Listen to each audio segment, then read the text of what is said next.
चलिए अब कौन सा क्वेश्चन सॉल्व करने वाले हैं। प्रश्नावली 1.2 का सेकेंड क्वेश्चन को सॉल्व करने वाले हैं। उसमें देखना है क्या क्वेश्चन पूछा गया है। तो चलिए देखते हैं क्या क्वेश्चन है। निम्नलिखित समुच्चयों में से कौन है परिमित और कौन है अपरिमित। इसका मतलब यहाँ पे पहचानना है हमें परिमित समुच्चय के बारे में और अपरिमित समुच्चय, ये दोनों को पहचानना है। बताए किसे कहते हैं परिमित समुच्चय, किसे कहते हैं अपरिमित समुच्चय, हम लोग पिछले लेक्चर में पढ़ चुके हैं। तो यहाँ देखना है परिमित समुच्चय और अपरिमित समुच्चय को पहचानना है। चलो पहला क्वेश्चन क्या है देखते हैं। क्वेश्चन फर्स्ट में लिखा हुआ है वर्ष के महीनों का समुच्चय। बताए एक वर्ष में कितना महीना होता है, 12 महीना फिक्स है, 12 से ज़्यादा तो नहीं होता है। तो इसका मतलब क्या है कि 12 महीना जो एक वर्ष में होता है वो फिक्स है, 12 ही है। तो ये बताए परिमित रुक गया या नहीं रुका, तो ये रुक गया। तो बताए परिमित समुच्चय किसे कहते हैं, जिसके अवयवों की संख्या फिक्स हो। हाँ इतना 10 है, 12 है, 50 है, 100 है।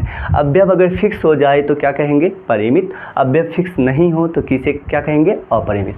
तो बताइए यहाँ पर वर्ष के महीनों का समुच्चय जो है इसमें 12 अवयव है। तो हम लोग कौन कौन सा महीना लिख सकते हैं, जनवरी, फरवरी,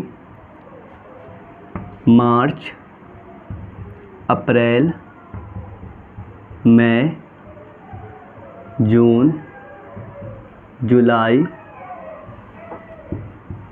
अगस्त, सितंबर, अक्टूबर, नवंबर, दिसंबर। बताएं ये देखें 1 2 3 4 5 6 7 8 9 10 11 12 टोटल कितना है 12। तो बताएं इसे देखें ये कौन सा समुच्चय है, परिमित है ना। तो परिमित मतलब क्या होता है, समुच्चय अब रुक गया, इसके अवयव रुक गया, 12 के बाद 13 नहीं है, 14 नहीं है। तो इस तरह से ये कौन सा समुच्चय परिमित। तो चलिए तो इसे हम लोग बोलने वाले हैं परिमित समुच्चय। तो लिख देंगे अतः ये एक परिमित समुच्चय है। तो इसे क्या कौन सा समुच्चय कहेंगे परिमित। कहाँ लिखें, यहाँ लिख देते हैं अतः यह एक परिमित समुच्चय है। इसका मतलब इसके अवयव क्या होते हैं, रुक जाते हैं। चलिए दूसरा क्वेश्चन देख रहे हैं। दूसरा क्वेश्चन में क्या बोला गया है कि देखिए 1 2 3 इसी तरह का देखिए डॉट डॉट डॉट लगा देने का मतलब क्या है 1 2 3 अगला आएगा 4 5 6 7 इसी तरीक़ा से बढ़ते जाएगा बढ़ते जाएगा बढ़ते जाएगा, कभी ख़त्म नहीं होगा।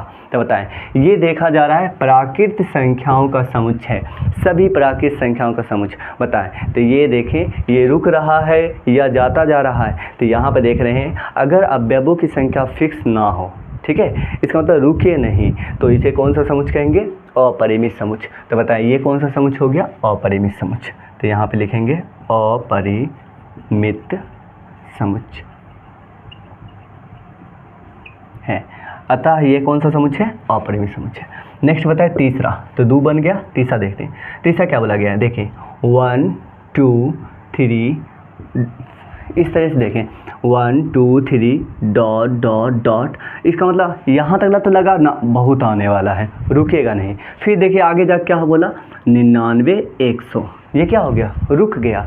इसका मतलब देखें इतना बड़ा हम लिख तो सकते हैं 100 तक लिख सकते हैं, लेकिन उतना जगह नहीं है, ठीक है, इतना लिखने में टाइम लगेगा। तो यहाँ पे क्या बोला गया देखें 1 से लेकर 3 तक ला और डॉट डॉट लगा दिया, फिर 99 फिर 100। इसका मतलब यहाँ पे पैटर्न दे दिया और यहाँ पे 99 100 कर दिया। तो 100 के बाद 100 से बड़ा तो नहीं है, तो ये बताएं तो ये कौन सा समुच्चय होगा, इसे हम परिमित कहेंगे क्योंकि 100 से ज़्यादा नहीं है। तो कभी कभी जब परिमित समुच्चय जो है थोड़ा बड़ा होगा तो कुछ आगे का 2-3 क्या करेगा एक रूल्स पे दे देगा, कोई नियम कानून पे रहेगा, उसका फिर उसी तरीक़ा से बाद का अवयव दे देगा। तो बताए यहाँ पर क्या है, इसे देखिए 1 2 3 डॉट डॉट करके इस तरह से लास्ट का है 100 रुक जाता है, इसीलिए इसे क्या कहेंगे परिमित समुच्चय। तो बोलते हैं अतः यह एक परिमित समुच्चय है। चलिए ये भी हो गया।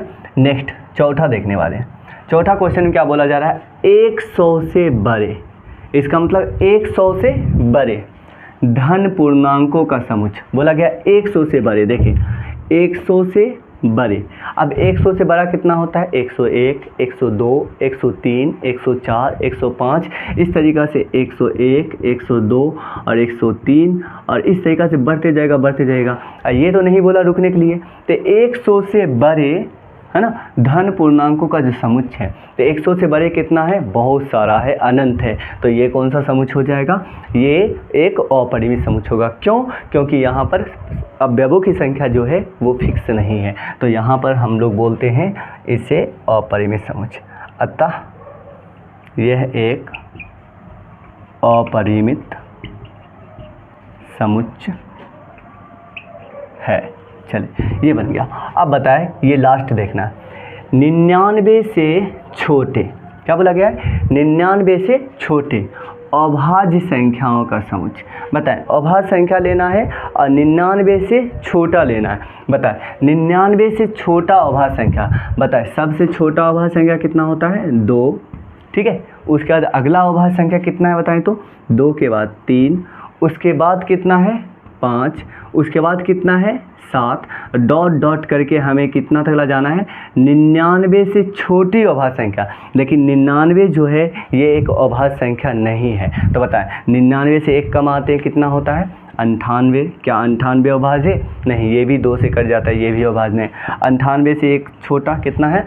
97। तो हाँ, 97 क्या है? एक अभाज्य संख्या। 7 दूनी 14 और 2 कितना? 16। इसका मतलब ये 97 कि क्या है? एक अभाज्य संख्या।